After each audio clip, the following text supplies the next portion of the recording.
you an ethics suite. Sounds And great. listen, everybody, ethics suite, if you're not familiar with it, is an outstanding resource, particularly for our industry. It's a web-based internal misconduct reporting platform, legal compliance and audit consulting. And of course, they've got the anonymity function, they've got the investigation function. So they really are a cool third-party resource that can really help you protect your reputation, but also help your organization comply. And so it's just a remarkable resource. We're very fortunate to have known Tricia and her co-founder, Juliette Gust. And we're just really, really thrilled with what they do and what they provide. So we're anxious for everybody to learn about it. But about Tricia in particular, she's the co-founder and general counsel for the group Ethics Suite. And as you can see, she's the former director of investigations for a global lodging company. I'm not going to tell you which one, and neither will she, but had over 180,000 employees in more than 100 countries. That certainly narrows it down for you if you're into the Jeopardy game. And she's also practiced at two of the world's largest law firms as a white-collar litigator. She really brings a wealth of information. When we were talking about topics, she suggested one on listening. And I must say, it's not one we presented before, but if there was ever a group that probably needs to talk about listening, I think it's certainly lawyers, but everybody I know, as Tricia knows as well, we can focus on that. Tricia, I don't want to take too much more of your time, but just real quickly, I've always thought the legal community is probably the poster children for control freaks, much more so than entrepreneurs in my experience, just because we go to law school for 3 years learning how to get our way, right? Right. And yes, and so I hope you'll turn this into a class in law school. I certainly could have used it when I was in law school. Ladies and gentlemen, please welcome Tricia. Thank you so much, Stephen. It's great to be here. I do think this would be a great offering in law school. I have done this presentation in panels several times this year, and which is also, a fun exchange from people from different areas of practice or different businesses. And I'm told that lawyers rank among the lowest in empathy, which is one of the critical building blocks of active listening. So I think that would be a wonderful addition. So we're going to talk about the importance of active listening for lawyers, but really it's the importance of active listening for everyone. We'll start with the basics. Just what is active listening? So for our purposes, it is a commitment to intentionally listen, not just by hearing spoken words, but by observing and by interacting in a way that builds rapport and builds trust.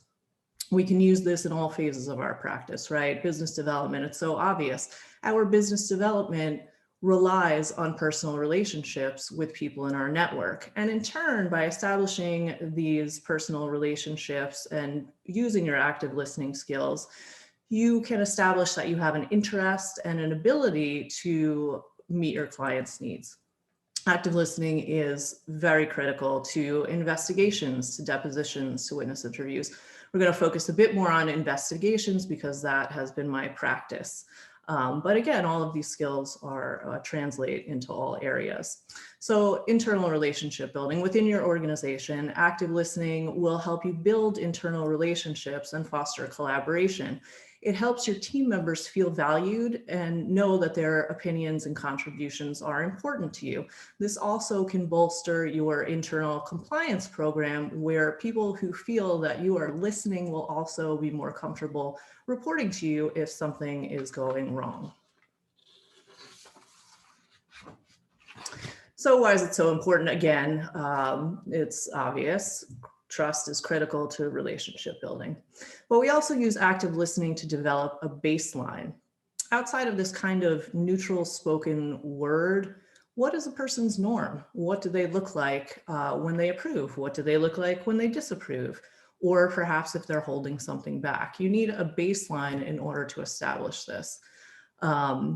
One of the people who I work closely with, which you may be able to guess who it is a wonderful investigator and has a wonderful poker face. So, you know, it's looks engaged and neutral. But I, through the course of our years of knowing each other, can tell when the absolute stillness is actually disapproval. But how do I know that? It's not because she said something. It's not because she did anything. It's because I have a baseline. It's kind of silly. We've known each other for years, but you can use all of those skills in your day-to-day. So establishing the baseline, also increasing productivity. People who feel valued and who feel that you are interested and invested in them are going to give you their best work, right? And just like in the example I gave you, if you have a baseline and you are in a position of collaboration with your colleagues, you're going to notice if someone's body language becomes different, if someone's cadence is a little off, and in that way you can move things along. You know something is going on and you can ask the right questions around it. So we're going to focus, as I said, on interviews. So we know that you need active listening to build a rapport, to register a baseline. And in this way, we can monitor for changes. This is very critical in the interview process. People come to you nervous. This is not normal, right? Perhaps they're skeptical of a stranger. Some are oppositional, particularly if they're the subject of your investigation, clearly. Or maybe it's a surprise, or maybe they know of an active investigation that makes them nervous, particularly where you have to give them a corporate Miranda. So use active listening in two ways. First, to try and achieve a level of comfort, a level of trust between you. That doesn't mean agreement. That doesn't mean, you know, you're going to be friends, but that you are invested and listening. And second, sometimes people never stop being nervous, right? So you need a baseline, and maybe that baseline is just nervous, but you're going to start to develop this baseline, which will tell you, did the person suddenly look more calm? Did they start looking around? Stop maintaining eye contact or start maintaining eye contact? Again, did they change cadence? All of this can help you decide what's working and what's not, and to fully evaluate the person that you're interviewing. Some common pitfalls to avoid. You don't want to show up to any interaction preloaded with judgment. It'll affect the way that you receive the information, right? And I caution really this one in particular, not to fall into this trap of truth, lie, tells when you're conducting an interview. There's this kind of set of tells that people say, well, oh, if a person touches their ear or they touch their nose or they look left, they're lying. And maybe this all works in a very kind of contained environment, like maybe when you feel in control, when you're going to buy a car or something of this nature. But I will tell you, none of it works. None of it works in a witness interview. Maybe if it's a change, it will guide you. But you only have to conduct one interview where someone was the most credible, did none of these things, and you find out later that that was the person. That's all good information. Again, use it, but don't rely on it. Another piece of guidance I have for you is to prepare in advance. And this one is tremendous, because if you are spending your time in an interview reading through your outline, or you're looking for a document, or you don't really know the subject matter fully, you're not going to have the opportunity to engage with the person, to look at them, to observe any changes to their baseline. So these are just like the general steps to active listening. We talked about removing barriers when being prepared. This also means ask yourself, what is distracting to you? So is it your cell phone? Is it the sight of your face in Zoom? Is it your email? Get rid of it. To the extent possible, leave it to the side. If you are conducting an interview, try not to be the one who takes notes. If it's possible, have a note taker. If it's not possible, learn how to type without having to look at the keys. It's a very, very magical gift for interviewing. Make sure that when you are conducting the interview, you understand that you are also being watched. So don't speed up your keystrokes when something is really interesting, and I ask your note taker to do the same. For evidentiary reasons, we usually don't record these things, but if it's possible for you, I would recommend against it, because it's one of the things that makes us lazy. Like, oh, I'll just listen to that later. Same for having someone take notes for you. Don't depend on that, excuse me, exclusively. To the extent possible, remove barriers for your witnesses too. So when life returns to normal, as we all hope it does soon, if you can interview them in a conference room, try not to give them a device to look at emails with. Give appropriate verbal and nonverbal feedback. This means nodding or leaning forward a little bit or making small sounds like, or if someone, or some brief encouragement, right? Like, go on, tell me more. Never interrupt. It's very hard to do because sometimes, people are long talkers and you want to just get in there and focus down, but you might distract them and miss some good information. Also, people like to fill silence, right? So you'll find that some very interesting information could come your way. If you need clarification, just wait and then go back to it. Use open-ended questions, of course, whenever it's a topic that you want more color around. Validate emotions. For example, it sounds like you're frustrated. You would be surprised how often people want to tell you about why they're frustrated. And again, could be very valuable information. Rephrase again, ask again, rinse, repeat. For important topics, this could happen several times. So not only is it an important tool for making the person feel valued, but you also get to know, am I hearing this correctly? Remain diligent. These things can go on for a long time. You need to keep your skills sharp and keep focused. I remember at least 2 occasions where I used a wrap-up question that was, is there anything else you want to tell me? And both times the person said no, but they physically said yes. And if I was in my notes or otherwise distracted, I wouldn't have seen that the person shrugged or the other one kind of scowled. So keep focused right through the end. And so this is our wrap up on honing your skills. We talked about this a bit, identify and overcome obstacles. I don't just mean identifying and removing barriers, but I mean, be prepared. Like, your room could be too hot. It could be too cold. You might not have snacks. You might not have water. Come prepared. These, as we know, can go on for days and days. So just be prepared to be able to use all your skills. Watch how other people do it. Especially for those of you who are in the junior years of your practice, it's so informative to be able to watch skilled people and also unskilled people. So you take the good, you take the bad, and let it influence the way that you actively listen. Use your skills every day. This is not a natural skill for everyone. And in particular, sometimes we as lawyers have difficulty with this especially. So use it every day, and your family will very much appreciate it. Your friends will appreciate it. I'm sure everyone has an example of a person in their mind, like, that person is a great listener. Learn where you can improve. I'll send this to you, Stephen. There's an interesting online quiz that you take, and it tells you how good you are at active listening. And it turns out for me, Tricia, the lawyer, is a great active listener. Tricia, in her personal life, not as much. So I know I need to hone my skills there.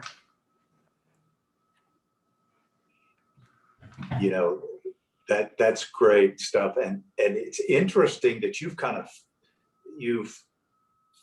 brought to fruition, kind of, for me, right? Lawyers in general, at least when we get out of law school, we're not really taught how to listen, right? Right. But actually what I find, Tricia, and I'm interested if you do and some other people may as well that's in the audience, but I feel like we take being a lawyer into our personal lives, particularly when we're fresh out of law school.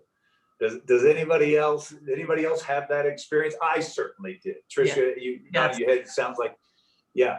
Oh, definitely. And I think that, to your point, something that we learn in law school is how to kind of just batter people into answering a question. And that is the exact opposite of active listening, right? Yeah. Yeah, no, exactly. And it is. And so I find that this just reinforces our discussion at the very beginning of how important a course like this would be in law school, but also, Tricia, to teach lawyers that you can't be a lawyer with your family. Yeah. Right? Yeah. And I'm sure you've seen it too when you were in-house or you're doing your investigation. You can't be a lawyer with all of your employees.